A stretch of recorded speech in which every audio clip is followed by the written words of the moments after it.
আচ্ছা, আপনি কি কখনো শুনেছেন যে স্বয়ং বিশ্বব্রহ্মাণ্ডের অধিপতি তীব্র জ্বরে আক্রান্ত হন, আর সাধারণ মানুষের মতোই তাকে টানা 15 দিন একটি অন্ধকার ঘরে সম্পূর্ণ আইসোলেশন বা কোয়ারেন্টাইনে রাখা হয়, যেখানে তার যাজকীয় 56 ভোগ বন্ধ করে দিয়ে শুধু আয়ুর্বেদিক ওষুধ আর ভেষজ তেল মালিশ করা হয়। হ্যাঁ, আজ আমরা কথা বলছি পুরীর জগন্নাথ দেবের সবচেয়ে রহস্যময় উৎসব স্নানযাত্রা সম্পর্কে।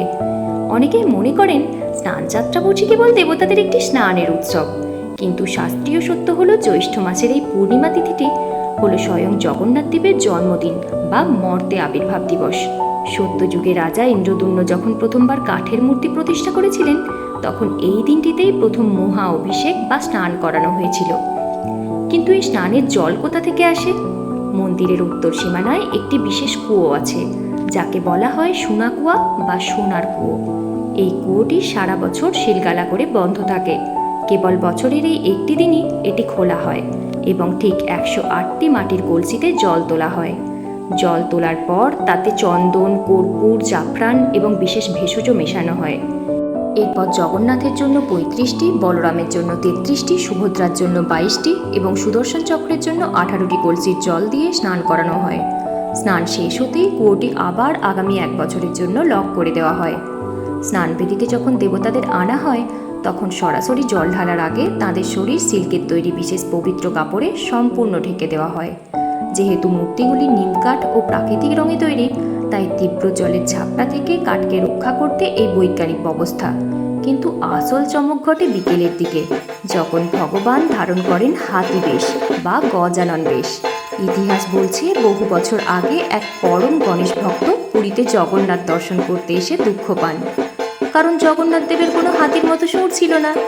ভক্তের মন রাখতে ভগবান জগন্নাথ দেব স্নানবেদির ওপর নিজের রূপ পরিবর্তন করে স্বয়ং গণেশের রূপ ধারণ করেন। সেই থেকে আজ পর্যন্ত প্রতি বছর স্নানযাত্রার দিন ভগবানকে এই হাতির মুখোশ পরানো হয়, যা প্রমাণ করে সনাতন ধর্মের সব দেবতাই এক। স্নানযাত্রার সবচেয়ে অদ্ভুত এবং মানবিক অধ্যায় শুরু হয় এর ঠিক পরদিন থেকে। 108 কলসি জলে স্নান করার পর জগন্নাথ দেব তীব্র জ্বরে আক্রান্ত হন। মন্দিরের ভাষায় এই 15 দিনের আইসোলেশনকে বলা হয় অনবসর বা অনসর। এই সময় মন্দিরের প্রধান ব্রাহ্মণদের প্রবেশ নিষেধ থাকে। সেবাভার চলে যায় আদিবাসী শবর বংশধর দৈতাপতিদের হাতে। এই 15 দিন ভগবানের রাজকীয় 56 ভোগ সম্পূর্ণ বন্ধ থাকে। পুরীর রাজবৈদ্য প্রতিদিন এসে ভগবানের জ্বর পরীক্ষা করেন।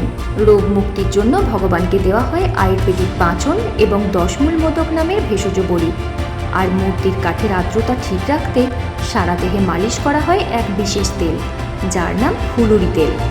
আজ থেকে 1000 বছর আগে শাস্ত্রে এই কোয়ারেন্টাইনের নিয়ম লেখা ছিল, যা আজ আধুনিক চিকিৎসা বিজ্ঞানও মেনে চলে। কিন্তু এই 15 দিন যখন পুরীর মন্দিরের দরজা বন্ধ থাকে, তখন ভক্তরা কোথায় যাবেন? বিশ্বাস করা হয় এই সময় ভগবান পুরী থেকে 22 কিলোমিটার দূরে ব্রহ্মগিরির আলোরনাথ মন্দিরে গিয়ে অবস্থান করেন।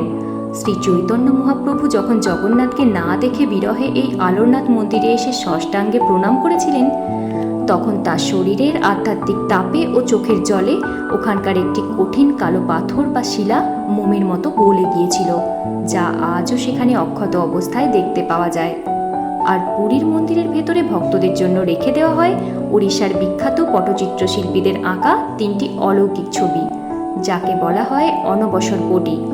মূর্তির অনুপস্থিতিতে এই 15 দিন এই ছবিগুলোরই পুজো ও ভোগ নিবেদন চলে। স্নানযাত্রার পরেই শুরু হয় রথযাত্রার কাউন্টডাউন।